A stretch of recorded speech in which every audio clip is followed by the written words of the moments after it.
Hello, हाय, नमस्कार। तो आज हम लोग चलते हैं एक नए सफ़र पे और वो सफ़र ऐसा होगा कि हम मिलने जा रहे हैं अपने माँ बच्चे से। हम आए हुए थे कीटगंज तक, तो इधर ही जिसने अडॉप्ट किया था उनका घर है, तो हमने सोचा कि हम क्यों ना उससे ही मिलते चलें। तो मन किया, उनको फ़ोन किया, उन्होंने कहा कि हाँ ठीक है, आ जाइए। तो बस हम निकल चुके। तब तक ये नज़ारा देख रहे थे कि हमारा प्रयागराज कितना बदल गया है। सच में बहुत अच्छा लगता है, बहुत खूबसूरत भी हो गया है। और मैं इतनी ज़्यादा एक्साइटेड थी अपने माऊ से मिलने के लिए। माऊ आप सबको पता ही होगा कि थोड़े टाइम पहले ही मेरी ज़िंदगी में आया था। वो एक कैट है और मुझे लगता है कि वो किसी का मिसिंग था और हमने बहुत कोशिश की उसकी फ़ैमिली को ढूँढने की, पर हमें कोई फ़ैमिली नहीं मिली। और मेरे पास अभी ऐसे प्रॉब्लम्स है कि जैसे मैं अभी छोटे ऐसे माऊ और डॉग्स को मैं नहीं रख पाऊँगी अपने पास, क्योंकि मेरे पास अभी रखने की सुविधा इतनी नहीं है। तो हमने अडॉप्शन के लिए कहा था, तो यहीं नज़दीकी एक फैमिली रहती है इलाहाबाद में, जिन्होंने कहा कि वो रखेंगे और उनके पास ऑलरेडी पहले से एक छोटा बेबी था। तो हमने जाके उनसे मिला और उनका घर देखा, हमें सही लगा। तो हमने जो है उन्हें अडॉप्शन के लिए हाँ कह दिया था। तो उन्होंने बहुत प्यार से रख रखा था, पर मुझे बहुत टाइम हो गया था उससे मिले हुए, तो मन किया कि उससे मिल के आऊँ और देखूँ कैसा है मेरा बच्चा, कैसा है। और मैं इतनी ज़्यादा एक्साइटेड थी उससे मिलने के लिए, क्योंकि मेरे पास अगर सारी सुविधा होती ना तो मैं शायद उसको कभी किसी को ना देती। लेकिन मेरी मजबूरियाँ ऐसी थी कि मुझे देना पड़ा मेरे बच्चे को। वो 4 दिन मेरे पास रहा है, मेरे जिगर का टुकड़ा था। पर मुझे गायों के लिए बहुत कुछ करना है।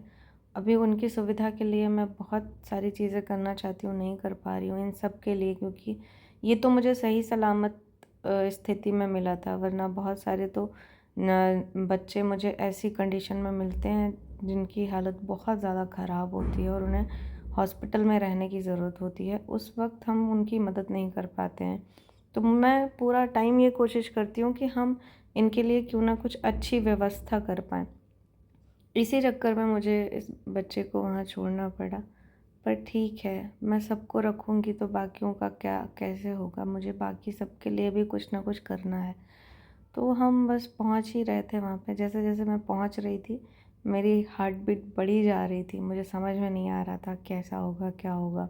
क्योंकि ऐसे किसी के घर में जाना, क्योंकि वो बेचारे ऐसे मेरी मदद किए और फिर मैं उनके घर जा रही हूँ। ख़ैर वो फ़ैमिली बहुत अच्छी फ़ैमिली है और वो शायद मेरे से ज़्यादा माँओं का ख़्याल रख पाते हैं, क्योंकि वो भी बहुत ज़्यादा कैट लवर हैं, मतलब बहुत प्यार करते हैं अपने कैट को। फिर हम पहुँच गए और आंटी ने गेट खोला। आंटी ने घर में ही मंदिर बनवा रखा था, ये आंटी का किचन था। और फिर ये इधर जाके हम लोग वहाँ बैठे, मिले, बातें करें। मज़ा आ रहा था, क्योंकि मैं अपने बच्चे को मिलना चाह रही थी और मैंने बैग रखा, मैंने पूछा कहाँ है? फिर उन्होंने बताया वो सीढ़ी पे बैठा हुआ था। तो आकाश ने मुझे ला के दिया, मैंने लिया। तो सच में मुझे लगा वो मुझे भूल गया होगा, लेकिन वो जैसे मुझसे चिपक गया था और ऐसे मतलब थोड़े टाइम तक वो बिल्कुल हिला भी नहीं। मैंने महसूस किया कि उसने नाखून से मुझे पकड़ लिया था। तो मतलब ऐसे वो तो जैसे शॉक ना हो जाए वैसे हो गया था। पर मैं इतना ज़्यादा खुश हुई ना उसको देख के, वो हेल्दी भी हो गया है। आई थिंक मुझे बहुत अच्छे से नॉलेज नहीं था कि कैट को क्या खिलाते-विलाते हैं। तो उन लोगों ने बहुत अच्छे से लेकिन इसका ख़्याल रखा। ये हेल्दी भी हो गया था, खुश भी था। बस थोड़ा-सा हैरान था कि मैं कहाँ कैसे आ गई। क्योंकि मैं इसको बास्केट में लेके गई थी ना, तो थोड़ा-सा ये परेशान हो रहा था। उसके बाद मैंने इससे मैं लगभग 1 महीने तक मैं इससे दूर रही। 1 डेढ़ महीना हो गया था इसको दिए उधर। बहुत अच्छा बच्चा है मेरा, मैं बहुत खुश हुई इससे मिलके। आप भी देख सकते हो, ये शायद खुश है। फिर गोकुल ने भी इसको गोदी में लिया और इससे बातें करी। ख़ैर गोकुल की गोदी में ये रुका नहीं, तुरंत उछल गया था उसकी गोद से। पर मुझे अच्छा लग रहा था, बहुत मैं खुश थी और इन लोगों ने बहुत अच्छे से ख़्याल रखा। ये अपनी आँखों से देख के मुझे बहुत तसल्ली हुई। आंटी ने बताया कि इसको शायद थोड़ा-सा फ़ीवर है, आज ये उदास था। तो वही मैं इसको चेक कर रही थी कि कहीं सच में इसकी तबीयत तो नहीं ख़राब है, पर कुछ नहीं था।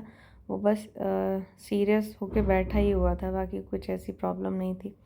और मैं बहुत खुश हूँ, मेरे बच्चे को एक अच्छी फ़ैमिली मिली और अच्छे लोग मिले जिन्होंने इसका अच्छे से ख्याल रखा। और इसके साथ साथ इन्होंने जो है एक और छोटे बेबी को रख रखा था, जिसको मैंने देखा था तो बहुत छोटू सा था, पर वो भी माऊ के जितना हो गया था। उसका नाम इन लोगों ने लियो रख रखा है, और लियो के साथ इसका नाम इन्होंने कियो रख दिया था। तो ये जो है कियो बोलने पे रिएक्ट कर रहा था, और लियो माऊ बोलने पे बहुत कम। लेकिन ये आकाश की गोदी में था, और मैंने जब बोला इसको माऊ बच्चा मेरा, तो इसने इधर उधर देखा। तब आकाश ने बोला कि दीदी ये भूला नहीं है आपको, आज भी आपको ये याद करता है शायद। फिर मैंने इसको गोदी में उठा लिया। लियो देखो कैसे टशन में लेटा हुआ है, क्योंकि उसका घर है। और माऊ बेचारा परेशान था, वो शायद चश्मे से इरिटेट हो रहा था, तो मैंने चश्मा निकाल दिया और फिर बहुत प्यार से उसको मैं खिसी विसी किया, फिर छोड़ दिया। उधर फिर आंटी चाय वाय के लिए पूछने लगी। हम लोगों ने बोला कि नहीं, हमें चाय नहीं पीना, क्योंकि हम चाय नहीं पीते हैं। फिर माँ से थोड़ी देर हम लोग खेले, फिर निकलना भी था क्योंकि काफ़ी लेट हो गया था। छोड़ के जाने का तो सच में बिल्कुल भी मन नहीं था। इतने प्यारे से बच्चे को कौन छोड़ के जाना चाहेगा, लेकिन क्या करें, आगे भी तो बहुत सारी चीज़ें करनी है। और भी मैं घर पे पीछे मेरे बच्चे रहते हैं जिनको मैं छोड़ के बाहर ही रहती हूँ। तो ये हुआ कि अब चलते हैं, वरना काफ़ी लेट हो जाएगा हमें वहाँ तक पहुँचने में। लेकिन मन नहीं कर रहा था, मैं बार बार कभी इसको उठा रही थी, कभी उसको उठा रही थी, और गोकुल मुझसे बोले पड़े थे कि चलें, निकलें हम लोग। पर मेरा सच बताऊं बिल्कुल मन नहीं हो रहा था। ऐसे ना सब ये कब मेरे इतने क्लोज हो जाते पता नहीं चलता। फिर तब तक मैं आंटी ने बिस्किट और पानी लेके आई, फिर हम लोगों ने बिस्किट खाया और पानी पिया। फिर थोड़ी देर में हमने टाटा बाय